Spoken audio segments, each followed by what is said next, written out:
अगर अपनी स्थिति को शक्तिशाली बनाना है, पावरफुल बनाना है, इसके लिए पर चिंतन से बचना। हमारी स्थिति बिगड़ने का कारण, विघ्नों का कारण पर चिंतन। पर चिंतन समझा? हाँ? और माताएं ज्यादा करती है, भाई लोग भी करते हैं, लेकिन माताएं ज्यादा करती, क्योंकि माताओं में सहन शक्ति ज्यादा है, कम है? मजबूरी का नाम महात्मा गांधी। माताएं सहन करती हैं, पति ने को बोला थप्पड़ थोड़ी मारेंगे टक करके, चुप तो बैठेगी, लेकिन जैसा पति ऑफिस में चला गया या खेती में चला गया, पड़ोसने के बाद जाकर के बैठेगी, भले पानी भरने के बहाने जाएगी, माचिस लेने के बहाने जाएगी, और पूछेगी खाना खाया, वो कहेगी अरे क्या खाओ, मेरा पति ऐसा है, वो कहेगी मेरा भी कोई कम है क्या? वो अपने पति की सुना रहे, अपने घर की सुना रहे, अपने बेटे की सुना रहे। इसको कहते हैं पर चिंतन। और चलते चलते क्या बोलेगी, मैं कभी कभी धमकाती हूं, तुम भी कम नहीं करना, न तो सिर पर बैठेगा, अभी से कंट्रोल में रख। बस वो बातें सुन के आई, तब फिर इसको याद आता है कि मैं भी कोई कम हूं क्या, मैं भी काम करती हूँ, मैं भी मेहनत करती हूँ। ऐसा सारा दिन चिंतन करेंगे, शाम को जब आता है पानी मांगता है, कैसे देंगे? ले तेरे को आता नहीं, गुस्से से पानी दिया, खाना गुस्से से बनाया, स्थिति बिगड़ गई। ये परिचय। इसलिए माताओं को सहन शक्ति की देवी बननी है। कभी भी किसी का परचिंतन, तो कोई ऐसे बैठा है यहाँ, कभी भी आज तक हमने किसी का भी परचिंतन नहीं किया और करते भी नहीं। अगर ऐसा हो तो हाथ खड़ा करना, लेकिन झूठ बोले कौवा काटे। कौन कौन ऐसा है जो परचिंतन कभी सुनते भी नहीं और करते भी नहीं? कोई है? हाथ खड़ा करो। परचिंतन हम नहीं सुनते, अपना जो ड्यूटी है वो कर। चलो एक भी हिम्मत से कर रहे, पता नहीं फिर क्या है। बाकी किसी ने, मैं सोचा था कि टॉपिक को मैं शायद चेंज करूं, लेकिन सब लोग करते, इसका मतलब जरूरी है, और है भी, करते सभी। तो आज से अगर अपनी स्थिति को पावरफुल बनाना है, शक्तिशाली बनाना है, योग युक्त बनना है, इस पर चिंतन के राक्षस को खत्म करो। क्योंकि जो परचिंतन करता है, जिसका परचिंतन करेंगे उसके लिए नफरत आएगी, उसके लिए घृणा आएगी, गुस्सा आएगा। और जो परचिंतन करता है किसी का, किसी के दोष देखता है, बाबा उसको प्यार नहीं करेगा। अब किसी के घर में जाओ, उनके बच्चे भी बैठे हैं, बाप भी बैठा है, बच्चों को कहेंगे बच्चा ठीक नहीं, नालायक है, ऐसा है वैसा है, और बाप को कहेंगे आप बहुत अच्छे, आप कितने अच्छे। बाप कहेगा तुम पहले यहाँ से भाग जाओ, तुमने मेरे बच्चों की गिलानी की, तुम मेरे बच्चा बोलता है। क्योंकि हर मम्मी पापा को अपने बच्चे क्या होते हैं? प्यारे होते हैं। इसी तरह सारा दिन कहेंगे वो बहन ऐसे, वो भाई ऐसा है, वो ऐसा है वैसा है, और शाम को योग में बैठेंगे, मीठे बाबा, प्यारे बाबा, शांति के सागर, दही के सागर। बाबा कहेगा तुम पहले यहाँ से भाग जाओ, तुमने मेरे बच्चों की गिलानी की, जिसको मैं मीठे बच्चे बोलता और तुम कहते इसको कोई अकल ही नहीं, तुम यहाँ से भाग जाओ। तो बाबा प्यार करेगा। फिर योग में बैठेंगे, पता नहीं हमारा योग ही नहीं लगता। क्यों नहीं लगता? मैंने किसी के दोष देखते, मैंने किसी का परचिंतन किया। इसलिए आज से हमें ये परिवर्तन करना है, मुझे किसी का परचिंतन ना सुनना, ना किसी का करना। कई कहते हैं हम करते नहीं, लेकिन कोई आकर के सुनाता है तो क्या करें? क्यों सुनाता है? हम सिर हिलाते, अच्छा अच्छा अच्छा, और क्या हुआ? वो उठ के भी जा रहे हैं, बैठो ना, चाय पानी पी के जाना, बताओ ना और क्या हुआ। अब कोई वॉमिटिंग करता है, उल्टी करता है, कहां जाता है उल्टी करने के लिए? वॉश बेसिन में। और उल्टी क्यों करता? पहली तो बात, किसी को वॉमिटिंग क्यों आते हैं? वो तला हुआ, सड़ा हुआ, चटपटी कुछ खाएगा, पेट में डाइजेस्ट नहीं होगा, तो क्या करेगा? वॉमिटिंग करेगा। और जब तक वॉमिटिंग नहीं करेगा उसको नींद। इसी तरह जो सारा दिन चटपटी बातें देखता है, चटपटी समाचार सुनता है इधर उधर की, और वो आत्मा को तो डाइजेस्ट नहीं होता ये सब गंदी बातें, तो फिर क्या करेगा? उसको नींद नहीं आएगी। जब तक किसी को नहीं सुनाएगा तब तक उसको नींद। और उल्टी किस में की जाती है? वॉश बेसिन में। तो इसी तरह परचिंतन की बातें किस में सुनाते हैं? कान में। तो कान कोई वॉश बेसिन तो नहीं है ना? वैसे कान का आकार सुंदर सा वॉश बेसिन है, बीच में एक नली भी, और हर व्यक्ति का वॉश बेसिन फिक्स है। ऐसी कोई बातें देखता है, सुनता है, तुरंत उल्टी करने के लिए क्या करता है? वॉश बेसिन को फोन करता है, आ जाओ, वंडरफुल समाचार है, आ जाओ। वॉश बेसिन भी बड़ा खुश होकर आता है, बताओ क्या हुआ। अगर उसको टाइम ही नहीं है, कहता है कोई बात नहीं, मैं खुद ही आता हूँ। और खुद जाकर उसके कान में अब कोई उल्टी करता है, उस समय हम नाक बंद करके उसको कहते हैं उधर जा उधर जा, और यहाँ कोई उल्टी करता है तो और क्या हुआ? हाँ? चाय पानी पिलाएंगे, कोई कचरा ला करके घर में डालेंगे आपके, कहेंगे हाँ आपका धन्यवाद, रोज आया करो, और जहाँ पूजा होते वहाँ डाला करो, ऐसे कहेंगे। और किसी की व्यर्थ बातें, निगेटिव बातें सुनाता है, हम उसकी खातिरी करेंगे। इसको ही बाबा कहते हैं कुसंग। ये है कुसंग। कुसंग मतलब कोई बाहर वाले की बात नहीं, अगर कोई बीके भी है, कोई ज्ञान में चलता है, इधर उधर की बातें सुनाता है, ये भी कुसंग है, और इससे आपकी स्थिति बिगड़ती है। इसलिए ये समय, आज ही रात को विनाश होने वाला था, भूकंप आने वाला था, कुछ होने वाला था, लेकिन भगवान ने मेरे पर रहम किया, मुझे जिंदा रखा। किस लिए जिंदा रखा है? पर चिंतन करने के लिए नहीं रखा। वो कहता है आज का दिन मैं जिंदा रखता हूं, तुम अपने विकर्म को विनाश करो, योग लगाओ, कमाई करो। लेकिन हम क्या करते हैं? उस समय को कैसे बर्बाद करते हैं? इसलिए आज से बिल्कुल हमें किसी की परचिंतन की बातें, परचिंतन करना अर्थात कोयले के व्यापारी बनना। जो कोयला का व्यापारी बनता है, हाथ भी काला, मुंह भी काला, जिसको बेचे वो भी काला। और कहाँ रहता है वो कोयले के व्यापारी? कहाँ रहते हैं? झुग्गी झोपड़ी में रहते हैं। पता नहीं कल परसों में एक दिन कई धनबाद के पास मुझे को स्कूटी में एक भाई लेके गया, उधर झरिया पता नहीं क्यों से, और ये इतना धूल मिट्टी। मैं जब शाम को जब आया, मैं चेहरा आईने में देखा तो मेरा चेहरा मुझे पहचान ही नहीं आया। मैंने कहा मेरे बाल काले कैसे हो गए? सारे बाल काले, चेहरा भी एकदम काला। जब मैं धुलाई क्या साबुन लगा कर देखा, फिर वैसे इतनी धूल। और कोयले कहाँ होते हैं? हीरे कहाँ होते हैं? कोयले के खदान में क्या होते हैं? हीरे। जिस व्यक्ति के आप दुर्गुण देख रहे, अवगुण देख रहे, उसके अंदर कुछ अच्छाई भी तो छिपे हैं। इसलिए अगर किसी के देखना है, अच्छाई देखो। पर चिंतन करने वालों को, दोष देखने वालों को बाबा प्यार। बाबा ने अभी शायद 18 जनवरी की मुरली थी, पता नहीं, इसी समय रिवाइज बाबा ने कहा शुभ चिंतक बनो, शुभ चिंतन करो, शुभ वृत्ति रखो, शुभ वायुमंडल फैलाओ। कौन फैला सकता है? जो सबकी अच्छाई देखता है, गुण देखता है। बुराई देखने वालों के वो शुभ चिंतन नहीं कर सकता, वायुमंडल शुभ फैला नहीं सकता। जैसे कोई फैक्ट्री से धुआं निकलता है तो गवर्नमेंट क्या करते हैं? उसको लॉक करती है, क्योंकि वायुमंडल खराब हो जाएगा, प्रदूषण हो जाएगा, बंद कर लेती है। इसी तरह अगर हम परचिंतन करेंगे, अवगुणों का वर्णन करेंगे, तो बाबा ऊपर से देखेगा, अव्यक्त वतन से, परम धाम से, ये झारखंड की कौन सी फैक्ट्री से धुआं निकल रहा है, तो उसका बुद्धि का ताला बंद कर देगा। मुश्किल से हमारा ताला खोला हुआ है। 63 जन्मों से जाकर के मंदिर में क्या बोलते थे? हे भगवान मेरी बुद्धि का ताला खोलो, ताला खोलो। अब खोला, फिर धुआं निकालेंगे तो। इसलिए अब मुझे किसी का परचिंतन नहीं करना। कई कहते मेरा पति मानता ही नहीं ना, इसलिए मेरे को किसी के सामने वर्णन करना पड़ता है। क्यों नहीं मानता?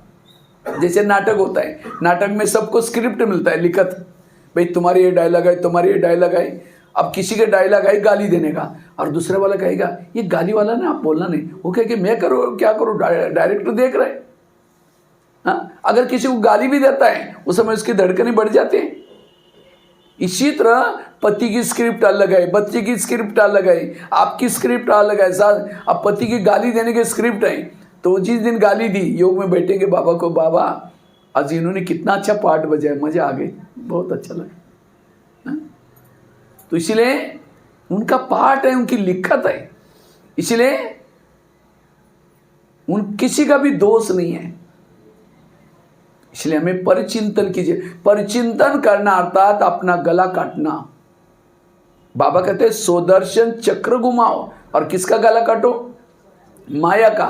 लेकिन हम प्रदर्शन करके अपना ही गला काट लेते हैं। अपना आकाश में थूकेंगे, थूका कहाँ आएगा? अपने मुंह पर आएगा। पर चिंतन करने से खुद का ही घाटा होता है। इसीलिए आज से हमें पक्की धारणा करने, मुझे किसी का परिचिंतन ना सुनना, ना करना, ना देखना। ये दृढ़ संकल्प करना है, तब आपकी अवस्था शक्तिशाली बन जाएगी। क्योंकि जिसका परिचिंतन करते हैं उसके लिए नफरत आएगी, घृणा आएगी। जो परिचिंतन करता उसके दिमाग में मुरली के पॉइंट नहीं रहते। जैसे दिखाते हैं ना स्कूलों में, सरस्वती किसके ऊपर बैठी है? किसके ऊपर बैठी है? कौन सी पंछी के ऊपर? हंस के ऊपर बैठती थी। हंस के ऊपर, हंस अर्थात अंदर बाहर स्वच्छ। हंस अर्थात नीर अलग, खीर अलग, दूध अलग, पानी अलग, कंकड़ अलग, मोतिया। तो जो ज्ञान में चलने के बाद जो दूसरे की अच्छाई देखता वो कौन है? हंस। और जो दूसरे की बुराई देखता वो है कौवा। तो कौवे के ऊपर सरस्वती कैसे बैठेगी? सवेरे मुरली सुन के जाएंगे, शाम को पूछेंगे आज की मुरली क्या थी? बड़ी अच्छी थी। वरदान क्या था? बहुत अच्छा था। क्या था? बहुत अच्छा था। मीठे बच्चे में गया, वो भी अच्छा था। क्या था? ओम शांति। दिमाग में एक पॉइंट भी नहीं ठहरा। क्यों? क्योंकि दूसरे के अवगुण देखने की आदत है। अवगुण, और जिसके दिमाग में ज्ञान भी नहीं है, ज्ञानी दिमाग में खुशी कैसे रहेगी? ज्ञान क्यों नहीं बैठता? मनन चिंतन चलता ही नहीं, क्योंकि बुद्धि को ताला लगा हुआ है। इसलिए कभी भी किसी का परिचिंतन नहीं करना। परिचिंतन करने से वायुमंडल खराब हो जाए। परिचिंतन करने वालों को सुख शांति। एक शिष्य था, भगवान के पास जाता है, कहता है भगवान मैं जीवन में आगे बढ़ना चाहता हूँ, मैं उन्नति करना चाहता हूँ। भगवान ने कहा ठीक है, उसके लिए मैं तुम्हें वरदान देता हूँ। वरदान देता हूँ, साथ में 2 थैले देता हूँ। भगवान ने कहा एक थैले को तुम पीठ के पीछे रखना और दूसरे थैले को आगे रखना। और भगवान ने कहा जो पीठ के पीछे थैला है, तुम्हारे आस पास पड़ोस में जो भी लोग रहते हैं, सभी के अंदर जो भी बुराई है, अवगुण है, उन सब की चिट्ठियां बना करके मैंने उस थैले में डाला है। कौन से? पीछे वाले थैले में। उस थैले को अच्छी तरह बांध देना, ना खुद देखना ना उसके बारे में सोचना, बस इतना करना। और आगे वाला जो थैला है उसके अंदर तुम्हारे अंदर की खुद की बुराई है, तुम जिद्दी हो, किसी को नहीं मानते हो, तुम्हारे जो भी दोष हैं वो आगे वाले थैले में, उस थैले को खुला रखना।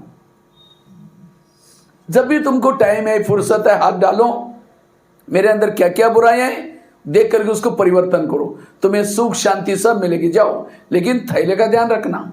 दूसरे की बुराई को कहाँ रखना? पीछे। और अपनी बुराई को कहाँ रखना?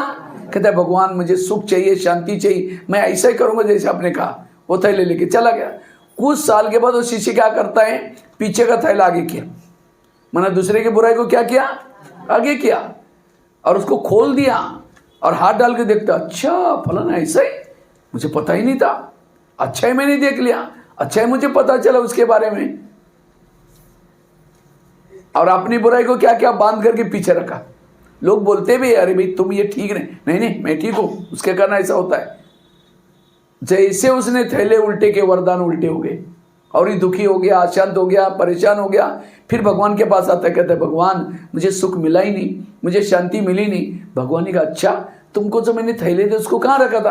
कहते भगवान मेरे से कई बार भूल गई थी, मैंने पीछे का थैला आगे किया था। भगवान ने कहा यही तुम्हारे दुखों का कारण है। ये कहानी किसी और की नहीं, किसकी कहानी है? हम भी यहाँ आते किस लिए आते हैं? थोड़ा सुख मिल जाए, शांति मिल जाए, तरक्की हो जाए। तो बाबा भी कहते हैं ठीक है बच्चे, मैं तुमको इसके लिए वरदान देता हूँ, साथ में 2 थैले देता हूँ। कौन सा? दूसरे की बुराई को कहाँ रखो? पीछे रखो, और अपनी बुराई को कहाँ रखो? आगे रखो। लेकिन हम बाहर जाकर के क्या करते हैं? क्या करते हैं? दूसरे की बुराई को आगे कर लेते हैं, फलानी ऐसी है, वो ऐसी है, और अपनी बुराई को क्या करते हैं? पीछे कर लेते हैं। और यही हमारे दुखों का कारण है, यही हमारे योग न लगने का कारण है। इसलिए आज से हमें किसी का भी परिचिंतन। मुझे वैसे तो मैं गुलजार दादी के साथ 10 साल तक रहा दिल्ली में, दिल्ली पांडवन में। गुलजार दादी जो बाबा का रथ है, तो मैंने कभी दादी के अच्छी वंडरफुल विशेषता देखी। दादी को कोई भी किसी की बेरद बातें सुनाता था, दादी सिर हिला करके हाँ जी नहीं बोलती थी, वो एकदम ऊपर चली गई बाबा के, हाँ भी नहीं ना भी नहीं। वो सुनाने वाला अपने भाग जाता था वहाँ से। लेकिन हम क्या करते हैं, पहले तो चाहते नहीं, धीरे से कहेंगे अच्छा अच्छा अच्छा अच्छा, धीरे धीरे शुरू किया। सुनाने वाला सुना करके पाप कर रहे हैं, लेकिन आप अच्छा अच्छा करके क्या कर रहे हैं? पाप को उसके अंदर भागीदार बन रहे। इसलिए कभी भी किसी की नेगेटिव बातें ना सुनना। तो कई क्या करेंगे, पीछे से किसी की बुराई करेंगे, फलानी ऐसी है, वो ऐसी है, और अचानक आई क्या कहेंगे? ओम शांति, अभी हम आपको याद कर रहे थे, मुख में राम बगल में। इसलिए बाबा ने सबको सफेद ड्रेस दिया है। सफेद ड्रेस किसका प्रतीक है? अंश बनो। इसलिए आज से अगर हमें अपनी स्थिति को पावरफुल बनाना है, शक्तिशाली बनाना है, तो पर चिंतन से बचना। पर चिंतन एक प्रकार का क्या है, ब्रेकर है। जैसे बाबा आजकल कहते हैं बच्चे तीव्र पुरुषार्थ करो, लेकिन तीव्र पुरुषार्थ में हमारी रुकावट कब आती है, जब हम किसी का दोष देखते हैं, अवगुण देखते हैं। इसलिए आज से हमें कभी भी किसी का अवगुण, अब जिसका परिचिंतन करेंगे फिर उसका भगत बनना पड़ेगा। आप लोगों ने तो भक्ति तो छोड़ी है ना, छोड़ी भक्ति, अभी भी मंदिर में जाते हैं, हाँ, स्टूल में तो छोड़ दिया, भजन कीर्तन तो बंद किया ना। ये करते हैं भजन कीर्तन। भजन कीर्तन में क्या होता है, 2-4 जन इकट्ठे होते हैं। एक जन क्या करता है, देवी की महिमा गाता है, ये देवी तुम बड़ी महान हो ऐसा, और दूसरा क्या करता है, पीछे से ढोलक बजाता है। तीसरा क्या करता है, झांझ बजाता है, मजार बजाता है, और 3-4 जन उस भजन को क्या करते हैं, सुनते हैं। उसको क्या कहा जाता है, कीर्तन भजन मंडली। तो परचिंतन में भी क्या होता है, 2-4 जन इकट्ठे होंगे, ये कहेंगे वो है ही ऐसी, दूसरे का कहा मेरे साथ भी ऐसा किया। मना संगम युग में अगर 1 घंटा आपने किसी को कहा कि है ही ऐसी, तो इन 4-5 लोगों को जिसका परचिंतन किया उसकी भक्ति में मंदिर बनेगी, उसी शहर में जन्म लेना पड़ेगा। जिसने ये कहा था कि वो है ही ऐसी, वो क्या कहेगा, एक जन्म तक हे देवी तुम बड़ी महान हो। अब जिसने हाँ में हाँ मिला, पीछे से ढोलक बजाता रहेगा। जिसने हाँ तो चलता रहता है, बीच में टाल झांझ बजाएगा, मदर बजाएगा। जिसने कुछ बोला नहीं तो चुपचाप सुना था, भावना कर, वो भजन सुन करके भावना अच्छा बनाएगा। इसलिए किसी का भगत बनना है, इसलिए पर चिंतन से बचना, ना किसी का सुनना ना सुनाना। बाबा ने एक मुरली में तो कहा, बच्चे से परचिंतन करते वायुमंडल खराब हो जाता है। तो बाबा ने कहा कि मुझे अगर परमिशन होती थी जाकर उस बच्चे का मुंह बंद करता, क्या तुम वायुमंडल को खराब कर रहे हैं। हमें देवी देवता आने के लिए वायुमंडल बनाना है। कई तो क्या करते हैं, सेवा बहुत करेंगे तन से मन से, लेकिन परचिंतन फैलाएंगे, तो जितनी सेवा की उतना हमारा क्या हो गया, घाटा हो गया। इसलिए आज से हमें किसी का परचिंतन सुनना नहीं। बाबा कहते हैं मेरे अच्छे अच्छे बच्चे थे, कभी मुरली में आता है, बहुत सेवा करते थे, लेकिन आज वो ही नहीं, चले गए। क्यों गए, उन्होंने किसी के दोष देखे, इसलिए यहां से आपको तो नहीं जाना ना, यहां से अंत तक रहना है या जाना है। मैं खुद भी देखा 30-40 सालों से, कई अच्छे अच्छे भाई बहने थे, ज्ञानियों करते थे, लेकिन आज वो ही नहीं, चले गए। क्यों, परचिंतन किया। आप समझो रास्ते में जा रहे थे, किसी ने कीचड़ लेकर के आपके शरीर पर डाल दिया, कपड़े सारे खराब हो गए, अब ऑफिस में जा भी नहीं सकते, लोग क्या बोलेंगे, क्या पहन के आए, तो क्या करेंगे, वापिस जाएंगे, कपड़े चेंज करेंगे, समय तो चला गया। दूसरे दिन वही व्यक्ति सामने है जिसने कल कीचड़ा डाला था, और कल ही नहीं कई बार डाला था, तो अब क्या करना चाहिए, क्या करना है उसे, कहना चाहिए हाँ कल जो कीचड़ा डाला बड़ा मजा आ गई, बहुत आज भी डाल दो, ऐसे बोलेंगे, उससे दूरी बनाएंगे ना। इसी तरह मैंने आज अमृत वाला अच्छा किया, मेरा योग अच्छा था, मुरली सुनी, जा रहे थे तो चलते चलते कोई मिला, पहले तो शुरुआत होती है ज्ञान युग से, कैसे चल रहे, क्या चल रहे, बहुत अच्छा है, फिर कहेंगे हमारे सेंटर पर ना पता नहीं वो सेंटर पर देखो बहनें ऐसे हैं, फिर शुरू हो जा, फिर कहेंगे ठीक है जो करेगा सो भरेगा, ओम शांति करके गए, अब ये घंटा कहाँ गया, अवस्था अच्छी बिगड़ गई। फिर दूसरे दिन मुरली सुन के जा रहे थे, वही खड़ा है सामने, तो क्या करना है, उसे किनारा करो। जो किसी का परिचिंतन करता है, ये करता है, उसे दूर रहना। एक सत्संग चलता था, सत्संग में बहुत सारे लोग आते थे, तो एक दिन एक शिष्य ने गुरुजी को कहा, गुरुजी मुझे एक वरदान चाहिए। तो गुरुजी ने कहा क्या वरदान चाहिए, कहते हैं मेरे बारे में सबके दिल में क्या चल रहा है मैं जानना चाहता हूँ। तो गुरुजी ने कहा ठीक है, मैं तुम्हें वरदान देता हूँ, साथ में एक छड़ी देता हूँ, छड़ी मतलब मांत्रिक डंडा देता हूँ। जब भी किसी के दिल में तुम्हारे बारे में क्या चलता है जानना है, ये छड़ी को दिल में रखो और उस व्यक्ति का नाम लो तो पता चलेगा। तो गुरुजी ने क्या क्या वरदान दिया, छड़ी दी, शिष्य चला गया। अचानक शिष्य को रास्ते में याद आया, पहले मैं गुरुजी की चेकिंग करता हूँ, गुरुजी के दिल में मेरे बारे में क्या चलता होगा। तो अचानक रुक करके क्या करता है, छड़ी को दिल में रखता है और गुरुजी का नाम लिया। जैसे गुरुजी का नाम लिया, थोड़ी सी छड़ी काली हो गई। जब छड़ी काली हो गई, उसको लगता अरे गुरुजी के अंदर मेरे बारे में कालापन है, इनको गुरुजी बना करके फायदा क्या? आश्रम में आना बंद हो गया। 1 दिन हो गया, 2 दिन हो गया, महीना हुआ, तो एक दिन गुरुजी की नजर गई कुर्सी पर, अरे ये कुर्सी कई दिनों से खाली है, क्या बात है, क्यों नहीं आता? तो गुरुजी क्या करते, उनके घर में पहुंच गए। कहते क्या जी आप आजकल आश्रम में नहीं आते? नहीं जी गुरुजी, आजकल कोरोना का काल चल रहे हैं, आजकल थोड़ा बच्चों की परीक्षा चल रहे हैं, आजकल खेती का काम है, और घर में थोड़ा 1-2 पेशेंट है, और थोड़ा मेहमान भी आना जाना है, वो आएगा तो उसके बाद हम जरूर आएंगे। गुरुजी ने कहा आप 6 साल से आश्रम में आते थे, आंधी आए, तूफान आए, कुछ भी नहीं जी, नहीं जरूर कुछ बात है। कहते गुरुजी आपके अंदर मेरे बारे में कालापन है, जो छड़ी दिया ना मैं इसे देख लिया। गुरुजी ने कहा अच्छा ये बात है क्या, लेकिन तुमने देखा कि तुम्हारे अंदर औरों के बारे में कितना कालापन है? कहा कि नहीं देखा। देखो शीशे ने छड़ी को दिल में रखा, अपना नाम लिया, पूरी छड़ी काली। गुरु की कितनी काली थी? थोड़ी सी काली थी और पूरी सफेद थी, और शीशे की अपनी थोड़ी सी सफेद, पूरी अपना कालापन देकर के उनको शर्म आई, सिर झुकाया। तो गुरुजी ने कहा कोई बात नहीं, मैं भी जब आश्रम में आया था शुरू में मेरी भी छड़ी पूरी काली थी, लेकिन मैंने तपस्या करके, सेवा करके, दान पुण्य करते अभी इतनी बची है, वो तो अभी मैं कर ही रहा हूं। अगर तुम मेरे को देख करके आश्रम में नहीं आओगे, जो तुम्हारी सफेद बन रही वो भी क्या हो जाएगी? तब वो शिष्य कहता है गुरुजी आज आपने मेरी आंखें खोल दी, मैं कितना बुरा काम करने जा रहा था। गुरुजी ने कहा कोई बात नहीं, आज से कभी भी बड़ों की कमजोरी नहीं देखना। तो दोबारा वो शिष्य आना शुरू करता है सत्संग में। ये कहानी किसी और की नहीं, ये किसकी कहानी है? ये हमारी अपनी कहानी है। हम भी यहाँ आते आते आते जो हमारी पतित आत्मा थी, काली आत्मा थी, पावन बनना शुरू हो जाते हैं। लेकिन जैसे ही आते हैं, बहनों के संपर्क में आएंगे, सेवा के संपर्क में आएंगे, ज्ञान योग करेंगे, तो कभी कभी हम कहेंगे यहाँ जो पैसे देते ना उसको ही ज़्यादा आगे करते, फलानी बहन जी ऐसे, वो भाई ऐसे। याद रखना जब हम किसी के दोष देखते हैं, सबसे पहला अटैक हमारे भावना पर होता है, और भावना और योग इसका बहुत गहरा कनेक्शन है। जितनी आपको बहनों के प्रति भावना ऊंची है, मधुबन के प्रति भावना ऊंची है, सेंटर के प्रति भावना ऊंची है, जितना आने वालों के प्रति भावना ऊंची है, उतना आपका योग पावरफुल। अगर ये आपकी भावना बिगड़ गई, आपका योग खत्म। इसलिए कोई भी किसी की भावना बिगड़ने वाली व्यर्थ बातें सुनाता है, उसको हाथ जोड़ो, प्लीज ऐसी फालतू बातें हमको नहीं सुनाओ, स्ट्रिक्ट बनो।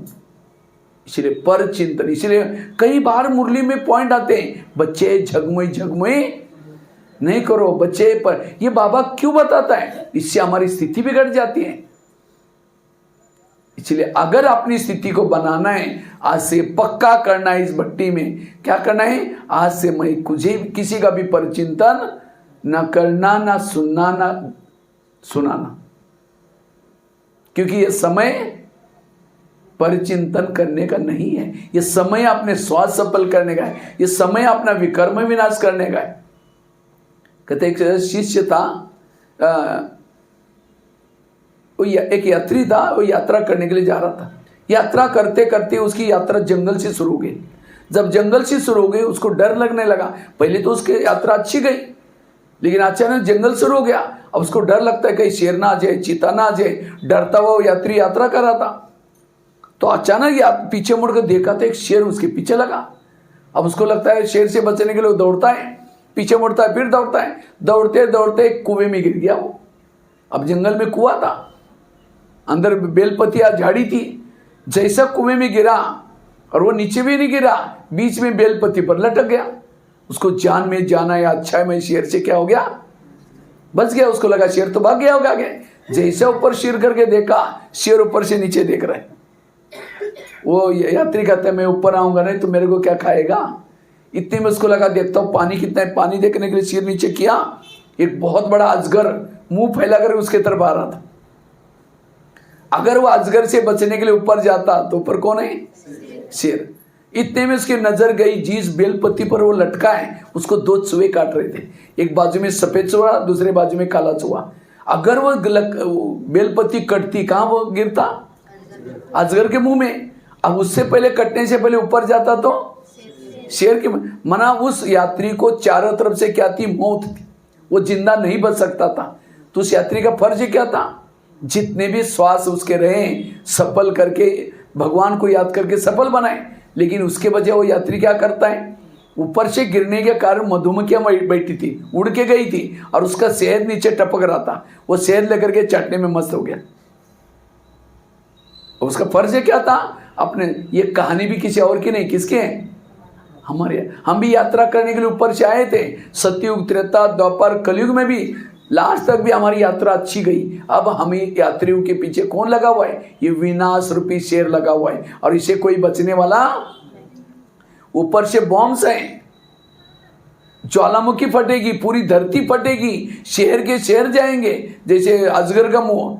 और जिस धरती पर लटके हो बैठे हो बेलपत्ती पर, उसको 2 चूहे काट रहे। कौन से?